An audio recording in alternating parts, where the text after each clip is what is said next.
ఎట్రా నువ్వు కూర్చో. చెప్పులకి ఏం డిసైడ్ అయ్యావు?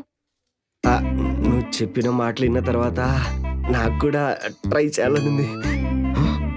ఫోన్లే, లాస్ట్ మూమెంట్ లో హ్యాండ్ ఇస్తావు అనుకున్నా, మొత్తానికి రెడీ అయిపోయావు.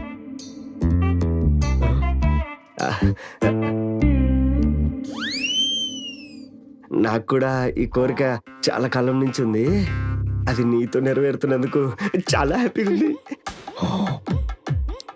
సరే మరి ఈరోజు చేద్దామా? నీతో మ్యాచ్ చేయడము చాలా కష్టము, కొద్దిగా స్లోగా చేద్దామా? ఒకసారి డిసైడ్ అయిపోతే చేసేయాలరా. ఇలాంటి వాటికి ముహూర్తాలు చూసుకోకూడదు. నాకు కూడా చెయ్యాలనుంది కానీ ఏంట్రా కానీ కొని? అంటే నాకు ఇది ఫస్ట్ టైం కదా, అందుకే కొంచెం టెన్షన్ గా ఉంది. వీళ్ళకి ఫస్ట్ టైం టెన్షన్ గానే ఉంటుంది. ఒక్కసారి అయిపోయిన తర్వాత స్ట్రెస్, డిప్రెషన్ అంతా పోయి రిలాక్స్ గా ఉంటావు. అప్పుడు నువ్వు నన్ను వదలమన్నా వదలవు. నిజంగా? నిజంగా. అయితే మొదలు పెట్టేద్దాం.